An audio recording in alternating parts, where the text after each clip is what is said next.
Você achou sentido. que ele foi colonizador, como muitos taxaram naquela parada do Verón? Nem de perto. Eu acho assim, a gente tem que tomar muito cuidado quando a gente analisa as respostas. E um dos cuidados é ouvir a pergunta. A gente precisa ouvir a pergunta para saber por que aquela resposta veio daquela forma. É sempre importante fazer isso. E eu acho que o Abel, ele fala isso com tranquilidade. Ele não tem nenhum apreço pela imprensa. Ele não tem. Assim como vários outros técnicos não têm. Ele não quer relação, ele não quer amizade. Ele é um cara que a hora que acaba... Por exemplo, muita gente já perguntou pra mim: você já conseguiu falar com o Abel, conversar com o Abel? Ele gosta tanto das suas perguntas e tal, ele sabe quem você é e não sei o quê. E eu falo, não, sabe por quê? Porque a hora que acaba a coletiva, ele fecha o caderninho onde ele anota as coisas e ele dispara na direção da porta. Você fala Abel, ele faz não, e sai. Ele nunca, nesses mais de 2 anos de trabalho, parou depois de uma coletiva, coisa que muitos técnicos fazem, pra bater um papo. De 5 minutos. O Rogério Ceni faz isso frequentemente. Acaba a coletiva, eu tenho até uma história com o Rogério legal, que eu perguntei pra ele sobre jogar na bomba, mas enfim, não vou misturar as coisas. Depois a gente pode falar dessa. Ele nunca teve essa relação, ele não quer criar essa relação por um princípio inicial, que é eu não quero dar prioridade a ninguém. Uhum. Então, vocês estão aqui, legal que vocês estão aqui perguntando, mas tem muita gente que não tem condição de vir aqui perguntar, vir aqui falar comigo. Tem muita gente que está trabalhando de outros lugares, então eu não vou falar com vocês. O que todo mundo tem é o que todo mundo vai ter. Esse lado. Mas com o passar do tempo ele foi pegando um bode gigantesco da imprensa.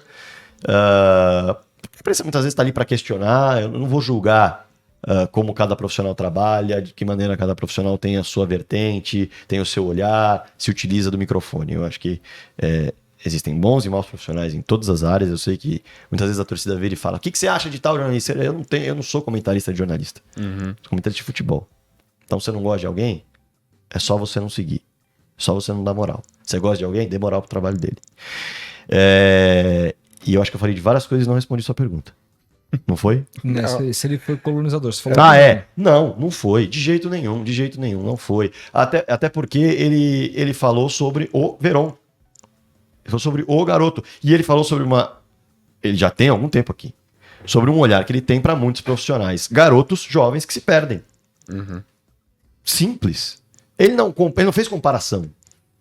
Mas ele não misturou o fato de que no Brasil não há uma educação da maneira... Ele não citou isso, que no Brasil era um pouco mais difícil porque o país carece de uma boa educação. E aí eu lembro que quem falou até da questão do colonizador, que gerou até processo, foi o Mauro César, lá na Jovem Pan. E o Mauro falou, tá, mas o Grealish também sai aí tomando todas e a Inglaterra é um exemplo de educação. Então, assim, o Greenwood, pô, o caso do Greenwood foi preso, sumiu do futebol por causa disso, um garoto que tinha um maior potencial também, né, idade parecida do Verón e tal. E a gente tá falando de Inglaterra, um outro país de primeiro mundo, com um investimento em educação completamente diferente. Então, não é por conta dessa educação. Na hora que ele fala da educação, dá a entender que ele tá querendo dar uma de que ele tá generalizando. Enfim, é só para também contextualizar. Uhum. Não, de fato é uma resposta que, se você quiser interpretar dessa maneira, você pode caminhar para isso. Mas eu não vejo dessa maneira. Uhum. Eu acho que a resposta, quando você ouve a pergunta, ouve a resposta e identifica a postura do Abel, principalmente com vários jovens, você identifica que ele está olhando para aquele jovem, ele está falando daquele jovem, de alguns específicos. E não foram poucos que ele lidou no Palmeiras que entregaram problemas. Não foram poucos. Agora, Patrick, né, de Paula também teve. Foram cortados do Mundial, né? Patrick de Paula, Menino, Renan, também. Gabriel Menino. Sabe? Renan, nossa, verdade. A gente não tá falando eu não tô colocando aqui que todos eles tiveram escolaridade baixa, nem tem essa informação. O ponto é que, no caso específico que ele citou, ele tinha por que citar. Ele tinha por que citar. Aí que tá o ponto. E aí a gente não tá falando de escolaridade. A gente tá falando de uma educação. E muitas vezes isso não é uma questão que, assim, ele teve uma educação ruim em casa e tal. Não, é que é difícil você pegar um garoto que veio de baixo, que estava na periferia, que não estudou porque teve que trabalhar para ajudar os pais, ou porque deixou de estudar porque estava focando no futebol para ajudar a família e tudo mais, e exigir que esse garoto, ou essa garota, porque nós também temos o futebol feminino, mas tem um impacto menor na mídia, a gente não consegue exigir que tenha psicológico suficiente para aguentar tudo. Então a gente não está falando nem de nível escolar, no sentido puro e simples. A gente está falando de educação mental, psicológica, de aguentar a barra, de receber uma formação para você ter um psicológico para entender que, cara, você não pode fazer tudo. Você tá num caminho. Você realmente deu uma ampliada no teu patamar gigantesca. Eu acho que o ponto é mais esse, sabia? Porque hoje o futebol de primeiro nível, ele transforma tão rápido a vida de um ser humano em termos financeiros. Totalmente. Que independentemente se ele era uma pessoa que veio da classe média, da classe E, D, cara, a transformação é tão gigantesca. Sim. Que, assim, é difícil você ter... Eu não sei, por exemplo, o que acontece comigo se amanhã eu passo a ganhar 1.200.000 por mês? Exato. Como é que eu tô com 34 anos, entendeu? Como é que a gente vai falar de um menino, seja ele da periferia ou seja o Grealish lá na Inglaterra? Primeiro mundo, né? Entendeu? Por isso que eu acho que é mais uma coisa a ver do aspecto humano do que em si da questão educacional na qual o Abel citou. Eu acho que dá a entender sim um tom de colonizador. Que ele dá uma generalizada, né? Sem querer ali. Tipo... eu acho que dá. Eu acho que ele poderia ter falado da questão mais mental dos meninos e tudo mais. Mas eu acho que ele quis chegar aí.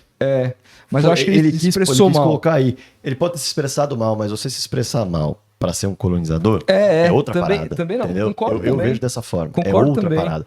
Mas é exatamente essa relação que eu falo de você ser um gestor dentro do futebol que vai ter dificuldades e vai precisar lidar com tudo isso. Você vai precisar lidar com um garoto que não teve estrutura familiar suficiente. E, assim, a gente não precisa ir muito longe para entender que tem gente que não tem estrutura familiar e é mega endinheirada, né? Mas assim, quando a gente olha, muitas vezes, o cara não teve o acompanhamento do pai e da mãe porque o pai e a mãe trabalhavam 3 vezes por dia, cara. Eles não estavam em casa nunca. O garoto foi criado por quem? Foi criado pela rua. Rua de onde? O cara tava com contato com muita dificuldade, não tinha dinheiro nem para pegar o ônibus, o pai e a mãe não conseguiam nem dar, tinha que pegar carona, precisava da catraca. De repente o moleque tá ganhando dinheiro pra caramba. De repente o moleque tá pra comprar uma casa pros pais, tem dinheiro para isso e ele compra? Não. Ele compra um carro para ele. Lógico, E aí não é questão de que os pais não deram educação, não, aí é uma questão muito de você ter a dificuldade do acompanhamento por conta também da questão financeira. Claro.